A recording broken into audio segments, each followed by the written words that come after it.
Համայնքապետարին գրել ենք դիմումներ, փորձելով վերցնել այդ կազմակերպության տվյալները, մեզ ոչ մեկ չի տրամադրում, այդպես էլ չկարողացան գտնել, թե որ կազմակերպության մասին է ընդհանրապես խոսքը։ Իրենք գիտեն ընտրություններ պլակատով է, իրենց ինչ-որ մի բան երևի լավ ասել են, ինչքան շատ ձեր պլակատը կպսնեք, այնքան շատ ձայն եք հավաքելու։ Բայց այդ պլակատը ինչ-որ ազդեցություն կունենա Էջմիածնեցով Աղաշապատցու։ Իհարկե չի ունենա։ Իհարկե չի ունենա։ Արդեն կողմնորոշված։ Այո, ընտրողն արդեն կողմնորոշված է, Աղաշապատցին կողմնորոշված է մյուս քաղաքական ուժերի ծրագրերը տեսնելով, հավատալով եւ իրենց այս տարիներին մեր քաղաքը, նաեւ Խոյ համայնքը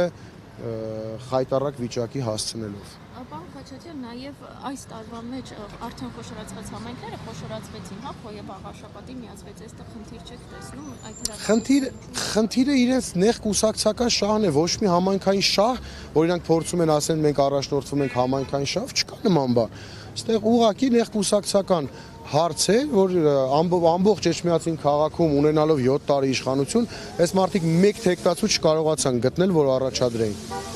Ստիպված Խոյ համայնքը խոշորացրեցին, որպեսզի կարողանային մարզպետին, որը Խոյ համայնքի բնակիչ է, օրենքով առաջադրել որպես իրենց ՔՊ-ի թեկնածու, այսինքն այստեղ ես ենթադրում եմ, էլի, եթե օրինակ Արտաշատից լիներ, միգուցե Արտաշատը միացնեին ու սենց մինչև Մեղրի կարողա հասնեին։ Պարոն Խաչատյան, նաև Դիանա Գասպարյանը, ով հրաժարական տվեց եւ Էջմիածնի քաղաքապետն է, նրա անվան հետ կապում են մի շարք քրեական գործեր, արդյոք Էջմիածնեցի նորից կընտրեն կուսակցության ներկայացուցիչին, որի ներկայացուցիչն արդեն այստեղ մի շարք անօրինություններ թույլ տվել։ Չեն ընտրելու, ես ինքս էլ ասում եմ, որ Աղաշապատին իրենց վստահության քվե չի տալու, հաշվի առնելով հենց նաև ձեր ասածը, հաշվի առնելով նախորդ տարիները ՔՊ-ի կառավարման եւ Էջմիածնում եւ Խոյ համայնքում, իդեպ Խոյ համայնքում այսօրվա տեխնացիան է եղել համայնքապետը եւ գյուղացիների